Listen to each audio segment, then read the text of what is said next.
Hello, and thanks for joining us online today. To get the most out of your experience, you can download the Grace Church app and tap on the Sunday Morning tab. You'll be able to take notes, access the Bible, and fill out a response card. If you'd like to check out other messages from other Sundays, you can find those there as well. It's also a great way to share Grace Church with others. Well, this online experience is made possible through the generosity of people just like you at Grace Church.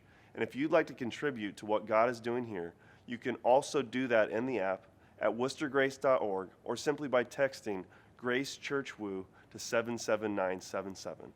Well, thanks again and enjoy the service.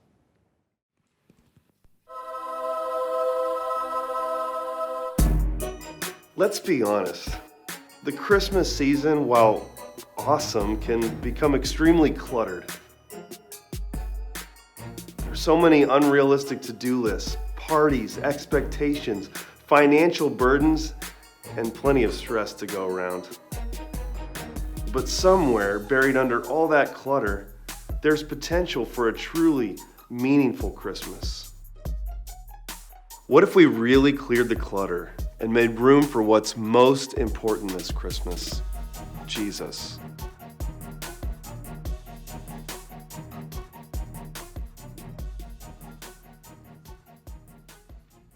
Well, good morning. It is really good to see each and every one of you. I mean that because you are here and you want to invest in something that's eternal, which is good. You know, it's just a couple weeks ago, we were gathered together as a family, and we were all around the table, right? And it was Thanksgiving, and we were counting our blessings. And in the middle of that experience comes this wave of Christmas consumerism, right? Black Friday, which is now backed up into whatever you want to call it, Thanksgiving, which actually starts earlier because the ads come out the week before, has really swept our nation, and it's absolutely unbelievable.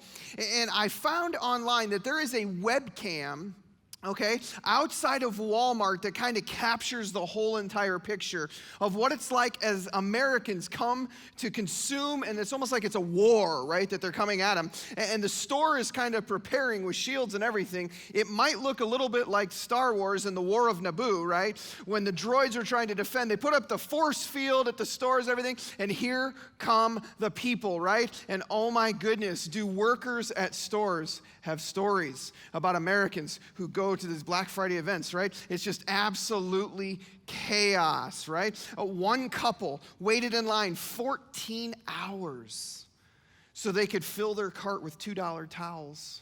14 hours for that. There was a fight in a kids department over a child's bike. There was only one left at this discounted rate. And two grown men got into a fist fight over this bike. The winner, this is a true story, the winner took the bike and rode it out of the store. Except he forgot to pay, where he was busted for shoplifting and lost the bike, right? Then there's the story of the woman at Sam's Club who was caught putting crab legs into her sweatpants, but not because she was trying to steal them, because she had already filled her entire cart with them first, right? She had no more room for where to put these things, right? Crazy consumerism. And consumerism is cluttering our Christmas. It's unbelievable what it's doing. Crazy consumerism. Now, most of us might not be a part of those kinds of scenes, but instead we do shop quite a bit, right? We go to stores like IKEA. You know, they've come out with these larger bags to fill all of our good stuff with because we can't fit our stuff in the little bags. It is estimated by some reports that this year at Christmas, Americans will spend $1 trillion on Christmas. That if you add up how much families spend at Christmas, it will push $500 billion at Christmas. And here's the worst statistic of them all. Of that spending and all those big bags that it takes to get that stuff home, $9.5 billion at least is going to be thrown away. It's just junk. It's the stuff that we're at the checkout line and we say, oh, look at a little flashlight, that'll be great in the stocking. It's just crap that we put into the stocking, right? And we throw it away. We have a consumerism problem as a culture. It's like the Marvin cartoon comic where a mother had just finished reading the Christmas story to her children. And the look of the little boy in the comic strip is perplexed, and he's trying to figure it all out. And there's a bubble over his head, and he says, now let's see. Let's see if I got this straight. Christmas is Jesus' birthday, but I get the presents? Christmas kind of feels like it's our birthdays more than it is Jesus anymore. The scene is just packed with stuff. So much consumerism. And I get it. This isn't a bad scene. It's not evil or wrong. But we buy all this stuff for other people. A lot of what we spend is for the sake of other people, right? Well, maybe, but I have a theory, and I want to invite you into it today. I wonder if some of, if not most of, our Christmas spending is really out of our own insecurity and our own expectations we're trying to get up to, and our own skewed perspective of Christmas. I have a theory that you and I tend to go out and buy things to help someone else be happy, because if they're happy with us, then we're happy. And so our spending really comes back to us. And it just creates all of this clutter in our world. And 15 minutes after we open up the gifts, all the paper's on the floor, and the next day the kids forget what they got anyway. They can't sort it all out. And then there's toddlers that we buy gifts for, right? Toddlers, like bad things, right? You know, like you buy these plastic toys that make obnoxious noise for the parents that you have to continue to feed with batteries, and they don't even want them. They would rather play with the wrapping paper in the box. But we buy it anyway, right? Consumerism creates clutter. The author of Proverbs said in chapter 11, verse 28, a life devoted to things is dead. It's a stump. Man, it's dead. Listen, I think that at Christmas, we have our focus in the wrong place. And this is a warning and a reminder to us that if we put our happiness in temporary things, we're going to end up with temporary happiness. And if we put our happiness in buying temporary things so that people will be happy with us, we will end up with temporary happiness. You think about Jesus, and as he walked the earth and all of his followers were listening to his teaching, he was constantly trying to teach them something. He was trying to shift their focus towards what would last forever. He was trying to push their mind and their heart away from things that will fade away, the temporary things. And one of those teaching lessons is recorded in Matthew's Gospel, chapter 20. First book of your New Testament. Open up and join me in Matthew chapter 20. Jesus' followers had a misconception about what makes someone great. Now, when you read this story, you might be like, I don't really connect this to Christmas right away. That's okay. Walk with me a little bit. I think I'll help you make that connection, right? Jesus' followers, they have a misconception on greatness. They think it's all about power and position, things that don't last. And Jesus is saying, no, it's about humility and service and things that are eternal, making an eternal investment. And so I wonder if the same is true at Christmas. We all want to have a great Christmas. We have these expectations, but if our focus to have a great Christmas is on all the things that don't last, we won't end up with a great Christmas. I wonder if our consumerism is really a cover-up of our own insecurity and pride. And so apparently with Jesus' followers, there was a little bit of a fight going on. They were having a fight to see who could be first. And so it led to one mom making a ridiculous request of Jesus. She goes to Jesus and she says, hey, on behalf of my two sons, can one have the seat to your right and one have the seat to your left? I want my kids to have the best. Apparently, helicopter parenting's been around for a couple thousand years, right? And Jesus is like, you don't even know what you're asking. Because even if I could give those seats away, and I can't because that's my Father's business, if I gave you the seat on my right and my left, that comes with a ton of suffering. And while you're going to suffer, you're not going to suffer on that level. You don't even know what you're asking for.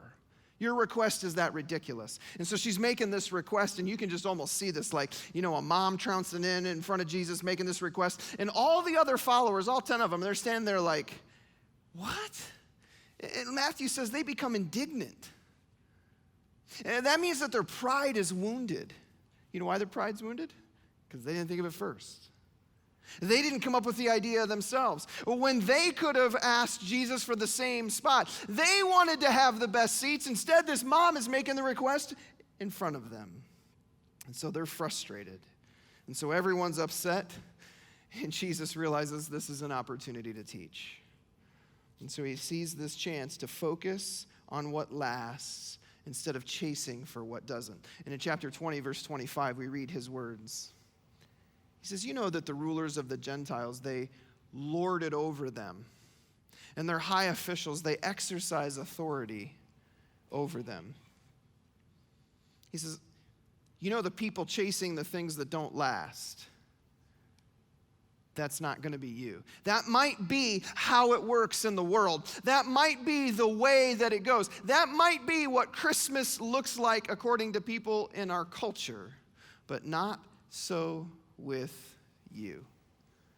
Instead, whoever wants to become great among you must be your servant, and whoever wants to be first must be your slave.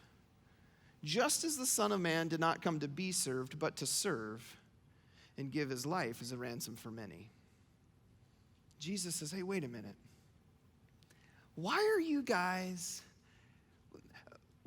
dabbling with these really puny efforts to be great? Why is your vision so small about what greatness is? You have greatness at your fingertips, and you refuse to lean into it in the pursuit of stuff that is never going to last. I believe Jesus' words are effective at all times of year. I think they're effective to be a leader. I think it's effective to be a parent. I think it's effective to be a follower of Christ. I think it's effective to live a healthy and fruitful life. I also think it's effective at Christmas. Instead of cluttering our Christmas with puny efforts of greatness, what if we filled them with the true experience of greatness? And so you think about how we consume and what we buy, and here's my challenge to us. What if this Christmas we would invest in others more than we spend on them?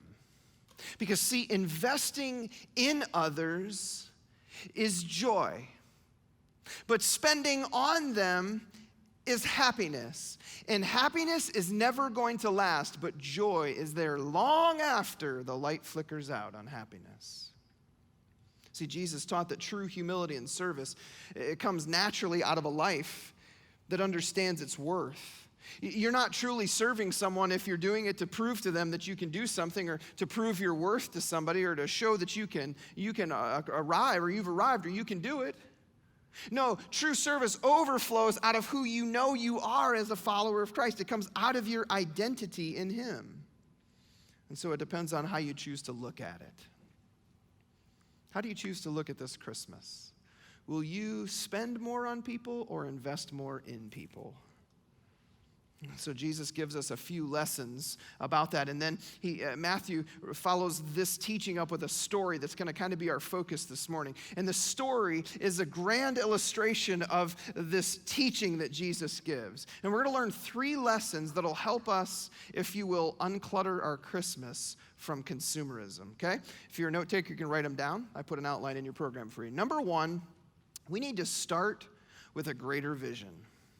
We need to start with a greater vision. We need to capture a dream that God would have for our life that's a whole lot bigger than what everything else is going around us. We have to have something that captures our soul and our heart. I think our Christmas vision is too small. I think we've cluttered out all of the important things, and it's only become about the stuff.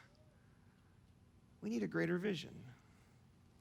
Reminds me of a story of a man named Dashrath Maji. He was born in India in the lowest part of the caste system. He was born in a village that was very remote and isolated, and it was surrounded by rocky cliffs. And so it was hard to get in and hard to get out. And when he was a child, he ran away from his village, and later as an adult, he returned.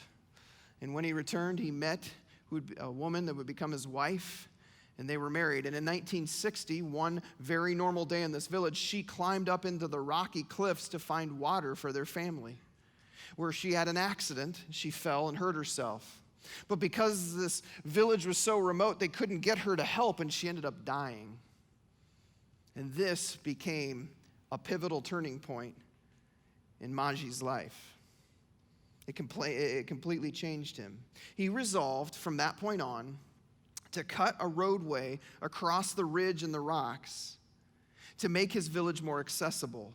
What used to be 34 miles away to get medical help, he thought was unacceptable. And so this guy, also known as the Mountain Man, with just one hammer and one chisel, cut a trail and a roadway 360 feet long, 25 feet deep, and in some places 30 feet wide. This is what he said. When I started hammering the hill, people called me a lunatic. But that steeled my resolve. He finished the work in 22 years. From 1960 to 1982, he worked on this. And he reduced the distance to the nearest medical help from 34 miles down to 9. And I don't know how many countless lives have been saved because of it. You talk about a guy that got captured by a big vision, a vision to make a difference, a vision to give his life to.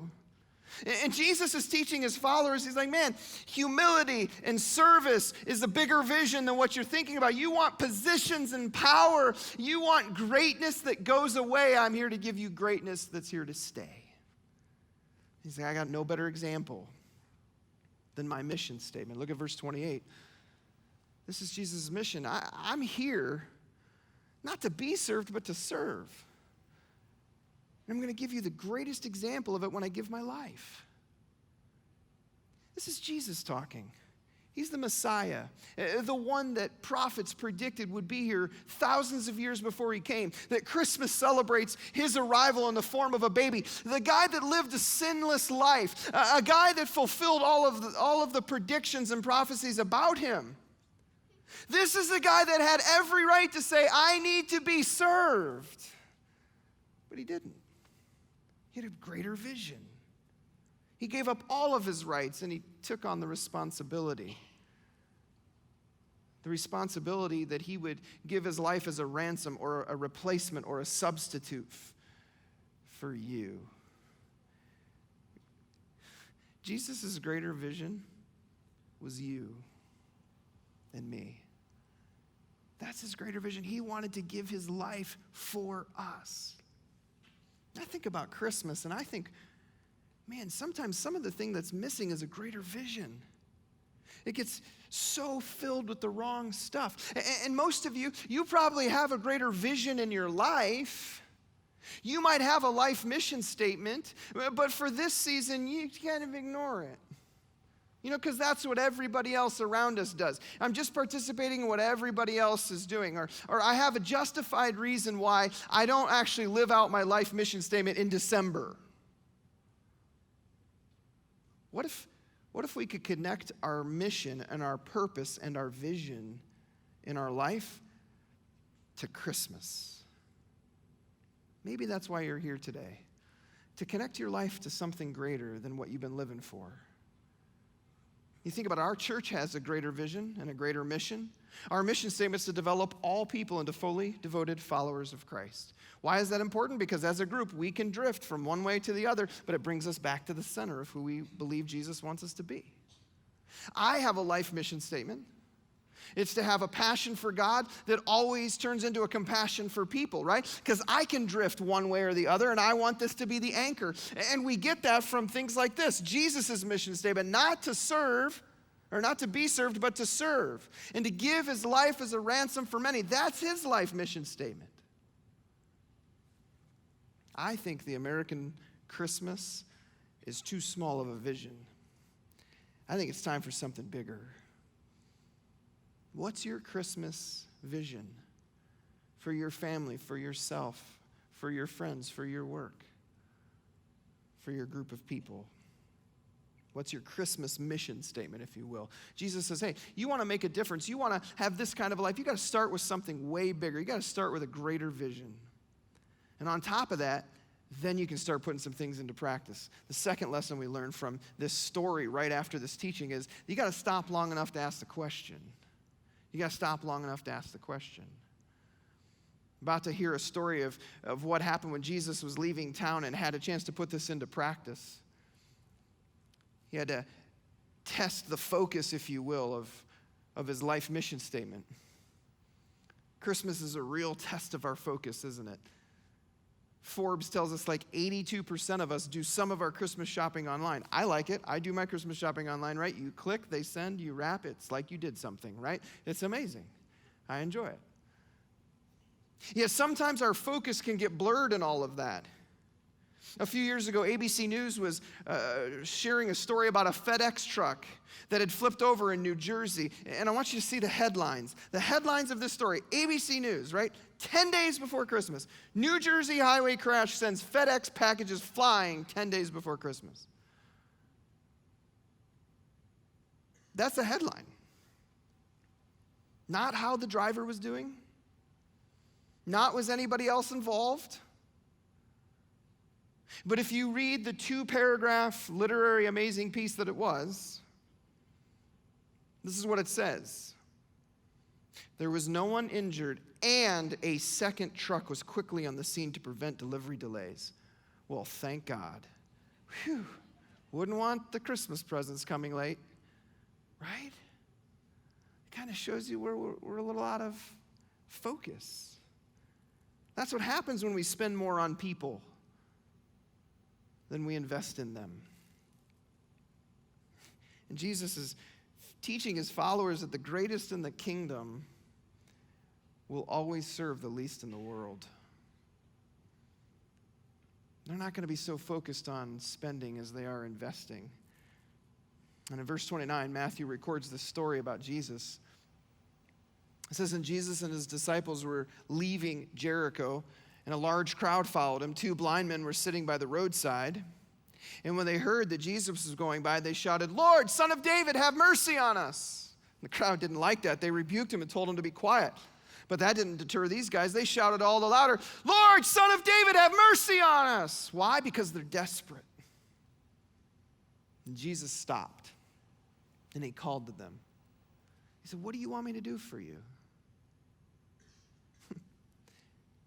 From Jesus' interaction with these beggars, we can learn some stuff. Number one, Jesus was always listening to the people others wanted to silence. And he was looking for the people that other people ignored.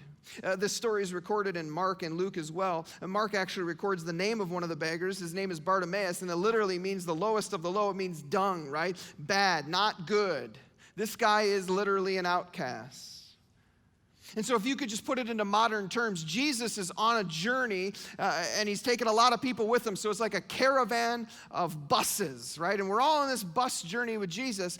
And Jesus sees these 2 guys in need just in the bad part of town. Everybody else on the bus is like, no, we don't slow down here. We keep moving. We got to go somewhere, and we definitely don't stop in this part. Not a good part of town, Jesus. Keep moving. Not Jesus.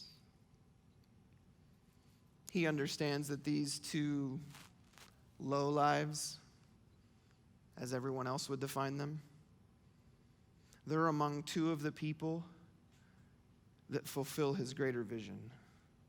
They're 2 people that he wants to serve and give his life for. It's a great reminder of how God views every person, no matter of their age or their gender, their social status, their nationality. God views all people equally and with equal dignity. Even when we don't, he does. And so he saw them and he listened to them. But then the next part seems pretty simple, like a very simple fact in the story. He just stopped. But I think it's more than a simple fact. I think it's a significant step. Right? He stops. He's leaving town because he's got another engagement. He stops the bus. He gets off the bus, right? He's on his way somewhere, but he was willing to stop. We talked about this last week.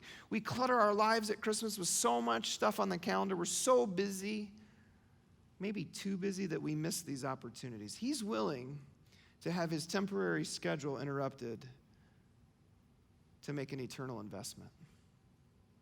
I wish I was like that more. Being willing to be interrupted. No one likes to be interrupted.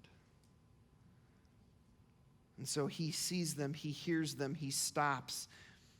And then he asks the question.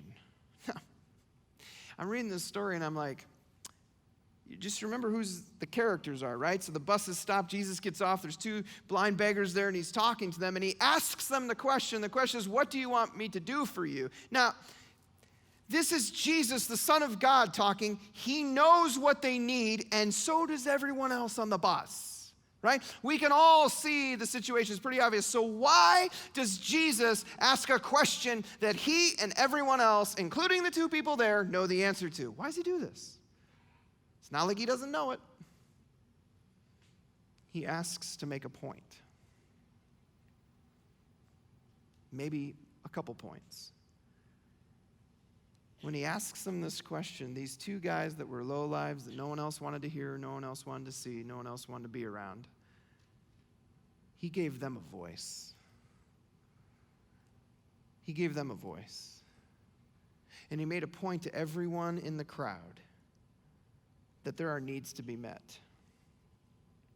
He stopped long enough to ask, what can I do for you? I think we need to learn that from Jesus. Who am I missing? Who are you missing that's right around you? Who, if you would just stop long enough and ask the question, could you help? Christmas is filled with, it's a tough season for people. They could be lonely. They could be dark days at Christmas. And we're just kind of going on with our normal thing, fa la la la la. Stop. Stop long enough to ask the question. And so Jesus says, start with this grander vision, then stop long enough to ask the question. And then finally, a third lesson we learn from this story is to serve with genuine compassion. Compassion. It's an interesting idea because Christmas and compassion seem to go together, right? At Christmas time, you get a whole bunch of letters giving you a chance to serve and a whole bunch of different opportunities, and you can almost get what's called compassion fatigue at Christmas. Like, there's so many things that need to be done, I don't know what I can do, so I end up doing nothing, right? Let me tell you how to overcome compassion fatigue. At our house, my wife, one of her gifts is hospitality, and I've told you this before. She loves to serve tea to people. People come to our home, she'll welcome them into our home. She'll serve them a cup of hot tea, sit down, and just listen to their story. It's amazing ministry that she's done over that. She's got quite the tea collection. It's pretty impressive, actually. And so use the idea of tea to remind you of how to overcome compassion fatigue. If you want hot tea, you start with a kettle, and you put water in it, and you put it on the burner, and it starts to warm the water until it boils. And then if you got a really cool tea kettle, it goes, whoo, the whistle. And it tells you it's time because something has to be done because the water's boiling there. You take it off the burner and you put it in the cup, right? And then you serve it to someone else. If the kettle, even I can do this. It's pretty simple, right? If the kettle is our life and we put our life on the source of our relationship with God, right on the burner. And the heat that he brings boils a passion in our soul that has to do something. And it overflows into someone else's life. But as soon as we take the kettle and it's off the burner, it doesn't boil anymore. It cools down. And so our life must stay on the source of heat of our passion, which is a relationship with Jesus. Too many times we try to serve cups of water to people without having any true passion. And that's when we get tired and exhausted and defeated. But if it comes from a hot source of passion in our relationship with God, then we can serve and serve and serve and serve. Depends upon your source. Your source of compassion. So this is a picture of what Jesus is talking about here because he asks these guys, so what do you want me to do for you? And they answer, look at verse 33. Lord, they said, we want to see. And Jesus had compassion on them and he touched their eyes and immediately they received their sight and they followed him. Compassion. Let's walk through what actually takes place here. First of all, Jesus asked them the question. They told him the answer. He started by their physical needs mattering. Too many times, arrogantly, when we want to serve people, we think we know what they need more than they do, and so we serve them how we want to be served. We love people how we want to be loved. That's a bad place to start. It's a great practice to ask what the needs are before you try to invest in meeting them. Jesus knew that these guys had a deeper spiritual need, but he started with a physical felt need. Let me say that again. Jesus started with the felt need first. He met them right where they are, and then he had compassion on them.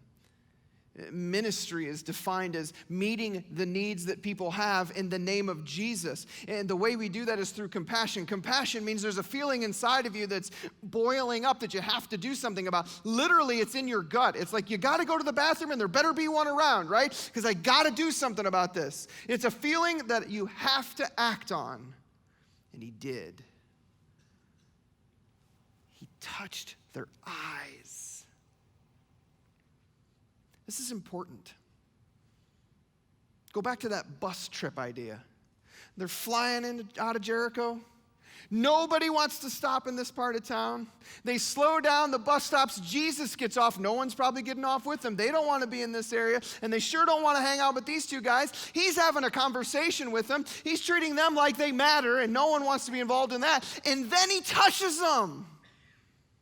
No one on the bus is going to do that, because they're unclean. Jesus is not worried about that. He doesn't let fear get in the way. He's not a coward. He's compassion. And then look what happens. A miracle happens, right? They receive their sight and they follow him. Their lives are completely changed.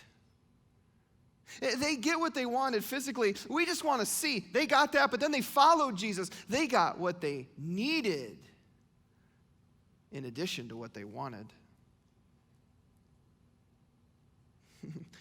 When your passion for God spills over into genuine compassion for people, watch out, because your life can be changed.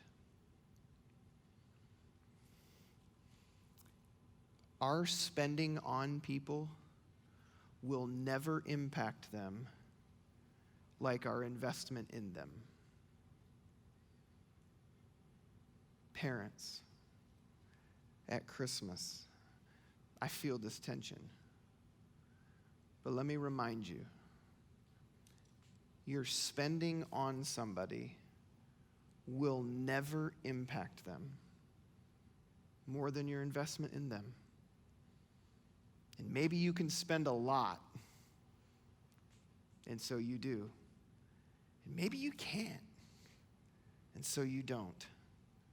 What you can do is invest in their life. And it's not a one-day thing. It's not even a seasonal thing. It's a year-round opportunity to make a difference. And when someone does serve you and they invest in your life, it's pretty attractive. So I want to take a poll this morning and everybody to participate. If you have ever been blessed by someone else serving you or showing you compassion, would you raise your hand? Raise your hand. Yeah, that's the stupidest poll we've ever taken, right there, right? You can put your hands down. Of course. It's so attractive. It's irresistibly attractive when someone serves you. And that's what you display when you serve others genuinely in compassion. It makes Jesus irresistible to people because you're being like him and you're showing them his goodness and his greatness. And so you see what Jesus did by backing up his teaching about what it means to be great. You want to be great? Focus on what doesn't fade. Get that bigger vision to serve. Stop and ask the question and let their voice be heard. And then be moved with compassion and see their life changed. It's a great opportunity. And we have an opportunity like that with Give Joy. This Christmas, instead of just giving stuff, we could give joy. And so we want to invest more in people than we even spend on them. And this morning I've asked Carlin Tiano, our outreach coordinator, if he would share a little bit of his heart with us about the Give Joy opportunities that we have, especially one where we can focus on making a difference in some people who are often forgotten or ignored at Christmas. I want you to watch this. This year, we want to give joy to 10,000 people here in Wayne County. If our entire church gave joy to just 5 people, we would meet our goal. In addition to our entire church giving joy throughout Wayne County, together we'll be giving bikes to kids in foster care, helping fund the Wooster Police Department's Cash for Christmas. We'll be supporting Salvation Army's Christmas party and even giving a Christmas party to kids with incarcerated parents through an organization called Angel Tree. We want to share just one special story from our Angel Tree partnership. Sharon Carhan leads the charge for Angel Tree, and if you know her, you know that this is something very near and dear to her heart. Investing in people is really at the heart of this project, which I love. Tell me a little bit about the impact that this has made. Well, the families so appreciate the fact that we have invested in them. And one mother wrote, "Thank you for going above and beyond in your outreach to us with the Angel Tree program. It was a great blessing and an encouragement to feel God's love through you and for the kids to get gifts from their daddy. It helped to make this difficult season brighter." Then after the party, we send a letter to the inmates telling them that we were able to bless their family. Okay. One inmate wrote, "Thank you so much for everything you did for my kids for Christmas. It meant a lot to them, but it meant so much more to me. I couldn't be there with them, but they know their dad didn't forget them. Thank you." Wow, so there are so many stories, and this Give Joy campaign is a whole lot more than just you and me. It's about all of us giving back, but it's more than just giving back. It's about intentionally investing in the lives of people. So we want to invite you to give joy along with us this Christmas. We're so excited to see what God is going to do through this campaign. Have a Merry Christmas. I love being a part of something with all of you that is making a genuine difference in people's lives. You talk about people who are often forgotten and ignored, those who are incarcerated and their kids. Do you know today you're right here on our campus, you're a part of it, because we have a chance to have a party to celebrate that. And you are a part of it. Now, maybe you can't be here today, and maybe you couldn't participate in that, but that doesn't mean you can't continue to give joy, that you can't make a difference in someone's life, especially someone that's not given a voice, someone that would be considered an outcast. That's oftentimes where Jesus spent his time, the people most ignored. And it could change their life, and get ready, I believe it'll change yours too. So this Christmas, we can either spend on happiness or invest in joy. I get that consumerism's a big deal, and we buy gifts for our kids, and it's part of Christmas. But I think it's a great question. If we want to be great, and we want to experience greatness, it isn't going to be found in the stuff that doesn't last. I want you to find greatness this Christmas. Would you bow your heads with me this morning as we wrap up our time together with just a little time of reflection? If you want to give joy this Christmas, you can pull out the Give Joy report that's inside of your program. It's a little circle, looks like a Christmas ornament. On the back, write your name. You can write how you gave joy, maybe the number of people that you think might have been impacted by it. Why do we fill out these reports? Because there's something powerful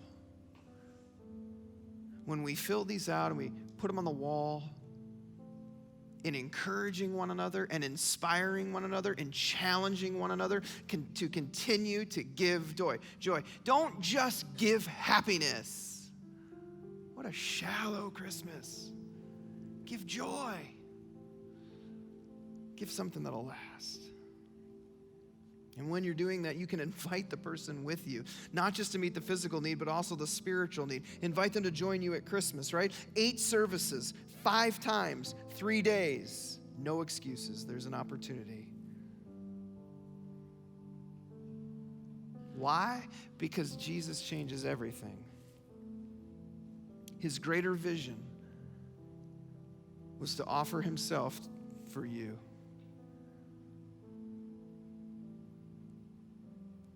Maybe you've never experienced the love and the forgiveness that God is offering you through his son Jesus. Jesus, who came as a baby and lived a life of perfection so that he could be the substitute and sacrifice on the cross in your place. Because somebody had to pay the price for the choice to live life your way rather than God's. It's a choice you've made, and it's a choice I've made, because we've all made it. It's called sin. God offers forgiveness for it through Jesus. It's the greatest Christmas gift you could ever be given, but you must open it and receive his love. You must open it to be a part of his greater vision. And you can do that today by faith. Right now, right here, no matter where you are listening, you can speak to God from your heart to his ear. He's listening. Just say something like this: Jesus, I receive your love and forgiveness through your death on the cross. Take leadership of my life.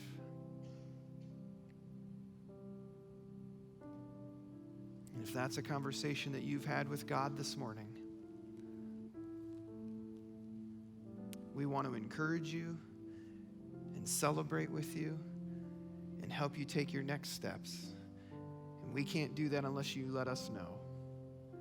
And the way to let us know is to find the response card inside your program this morning. Write your name down on it on the front.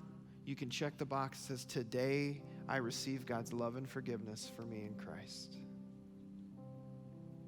Leave that at the end of your aisle when you leave the room today, or you can walk to the connect room as soon as we're done. One of our team members will be there, and you say, I had that conversation with God today, and I want to know more about what it means.